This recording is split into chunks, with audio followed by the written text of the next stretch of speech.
Christy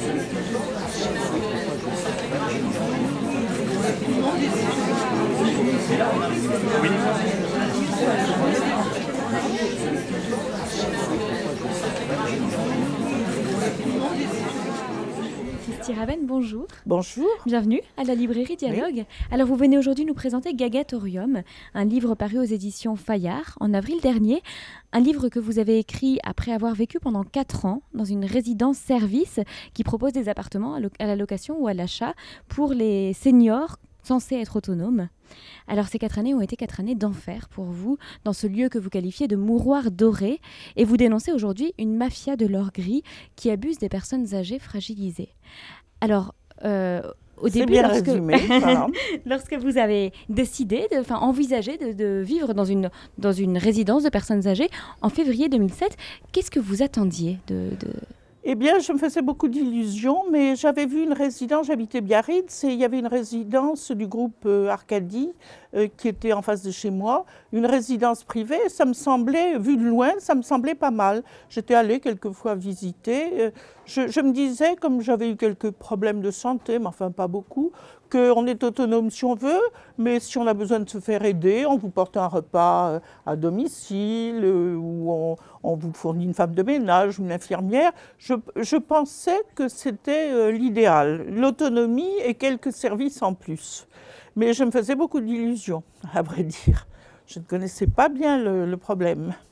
Alors justement, très vite après être arrivé, vous vous rendez compte que ça ne correspondait pas du tout à ce que vous imaginiez. Les personnes qui sont dans ces résidences ne sont en fait pas du tout autonomes pour beaucoup d'entre elles et les services proposés ne sont pas adaptés du coup. Oui, et surtout, il y en a très peu.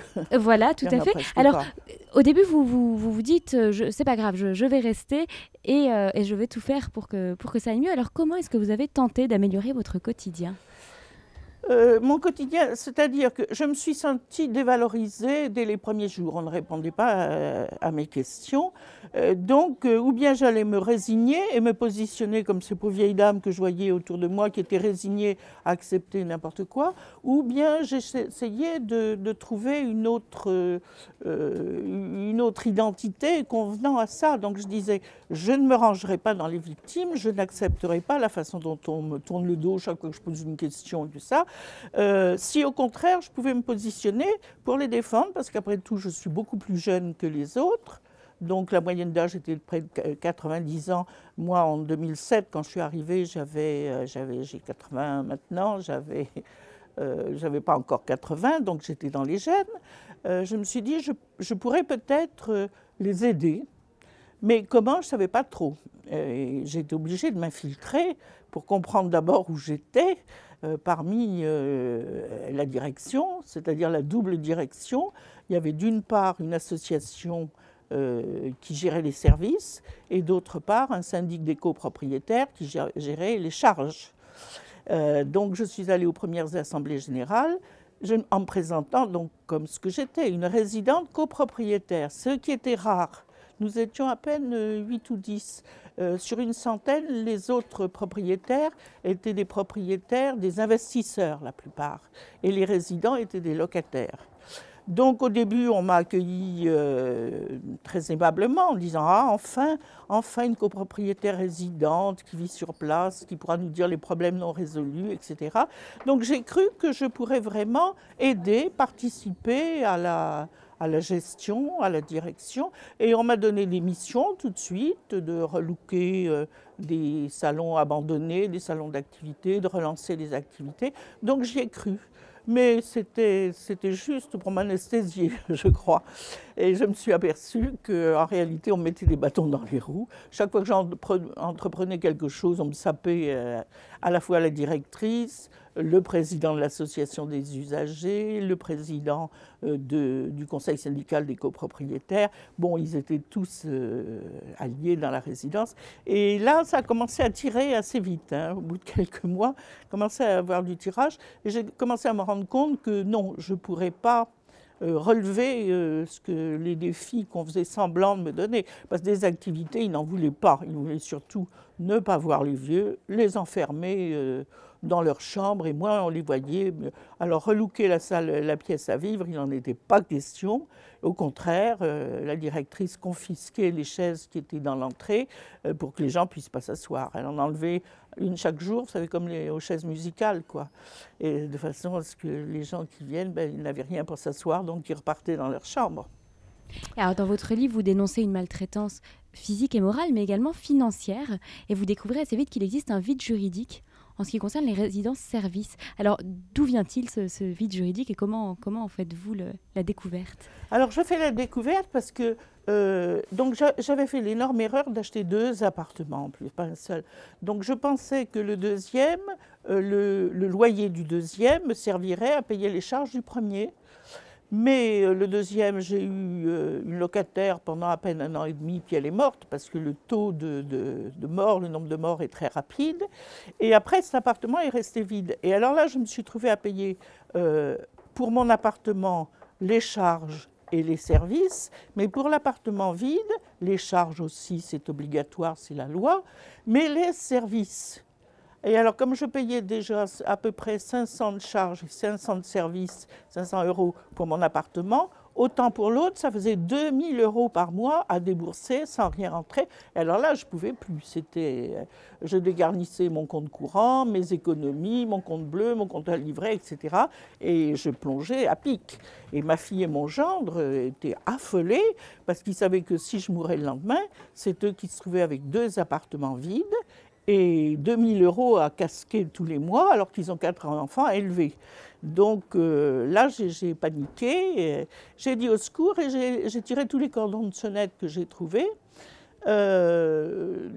Des associations de toutes sortes qui m'ont laissé tomber, hein, Alma 29 et tout ça, qui sont en principe qui s'occupent des problèmes des vieux, m'ont royalement laissé tomber, les élus locaux, alors que j'étais conseil de quartier, tout, m'ont laissé tomber, mais j'ai trouvé, heureusement, j'ai trouvé mes 2 anges gardiens, qui sont là d'ailleurs, qui sont venus me soutenir, 2 associations de consommateurs qui m'ont vraiment aidé sur le plan juridique à démonter tout le système mafieux dans lequel j'étais et auquel je ne comprenais rien au départ. Donc ce sont les 2 associations CLCV et MCE, 2 associations de consommateurs, et les 2 femmes qui m'ont aidé sont des permanentes de ces associations et des juristes pointus. Et ensemble, on a dépecé tout le système mafieux. On a fouillé dans tous les papiers, tous les statuts de copropriété, un procès perdu autrefois par cette résidence, etc., pour démonter tout le système. Et on s'est aperçu que tout était mafieux, vraiment. Tout était organisé, il y avait plein de petites structures autour de l'association, de façon à ce que si je faisais un procès, ça ne touchait qu'une partie. Par exemple, je payais 250 € pour mon appartement et autant pour l'autre, de droits de péage pour le marché dans les parties communes. Et bien ça, c'était une petite SCI qui avait gardé les parties communes. C'était toujours les promoteurs qui avaient fait toutes ces petites structures, qui avaient gardé les parties communes et qui nous louaient tout simplement le droit de marcher dans les parties communes. C'est un droit de péage, ça remonte au Moyen-Âge, ou à peu près. Et donc, quand il y a un vide juridique en France, donc on a cherché les lois, il n'y a aucune loi en France concernant les résidences privées, les résidences-services privées. Donc, quand il n'y a pas de loi, c'est la loi de la jungle qui s'installe, et là, c'était le cas. Donc il y avait cette structure, l'association des usagers était sous forme d'association à but non lucratif, mais elle était dirigée toujours par les copropriétaires, alors que les adhérents de l'association étaient les locataires, et les locataires n'étaient pas invités à l'Assemblée générale, et les gens qui étaient là n'étaient pas adhérents de l'association, mais c'est eux qui dirigeaient et qui prenaient les décisions. Vous voyez, tout ça, tout était truqué. Donc moi, je ne suis pas une juriste, toute seule, je n'y serais pas arrivée. Mais alors, à partir du moment où j'ai su que tout ça était bidon. Là, j'étais très, très en colère. Et j'ai un passé de journaliste et je crois que ça reste dans la peau. Enfin, le journaliste, c'est celui qui est curieux de nature, qui va mettre son nez un peu partout. Mais quand il met son nez dans un scandale et qui s'énerve, il lâche plus. Donc à partir de là, je me suis dit, eh ben, maintenant que j'ai tout compris, il faut que je me batte et il faut que je témoigne.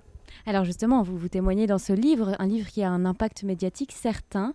Est-ce que depuis sa parution, grâce à cette médiatisation, vous avez l'impression que les choses sont en train de changer ou du moins pourraient changer ?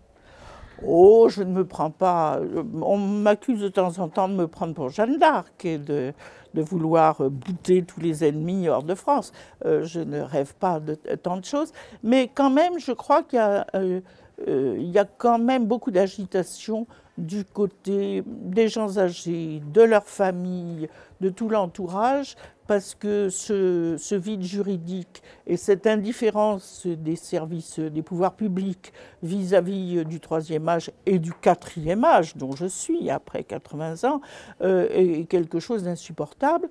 Et c'est propre à la France, car dans les pays voisins, il y a des législations en Belgique. En ce moment, j'ai des Belges qui m'écrivent que dans leur pays, les résidences privées sont aussi contrôlées que les maisons de retraite publiques, les EHPAD ou de ce genre-là.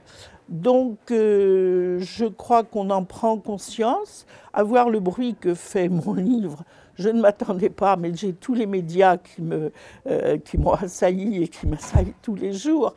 Je crois que j'ai touché un point sensible pour les Français. C'est vraiment insupportable la façon dont on traite les vieux actuellement. Il faudrait absolument d'abord légiférer sur les maisons de retraite. On ne peut pas laisser toutes les mafias de l'or gris gérer tout ça. Ensuite, il faudrait contrôler, parce qu'il ne suffit pas de faire des lois, il faut qu'elles soient appliquées. Et ensuite, il faudrait punir, parce qu'en France, on détecte toutes sortes de tricheries, de tas de choses, mais on a une certaine indulgence pour les tricheurs, et ils ne sont jamais assez punis. Moi, je suis pour les manières brutales, à l'américaine, ou comme les Anglais, où on expose sur les places publiques, vous savez, tous les chauffards qui ont tué, les hommes qui ont violé des petites filles, tout ça, on les force à se balader avec des écriteaux comme ça. Je suis un tueur ou je suis un violeur, ou même s'ils sont haut placés. Donc ça leur passe l'envie de recommencer et surtout ça coupe l'envie aux autres d'en faire autant. C'est plus punitif que des amendes ou que de la prison avec sursis, etc. Donc moi, j'estime qu'en France, maintenant, il faudrait légiférer, contrôler et punir jusqu'à ce qu'on arrive à une situation à peu près saine de la gestion du troisième âge.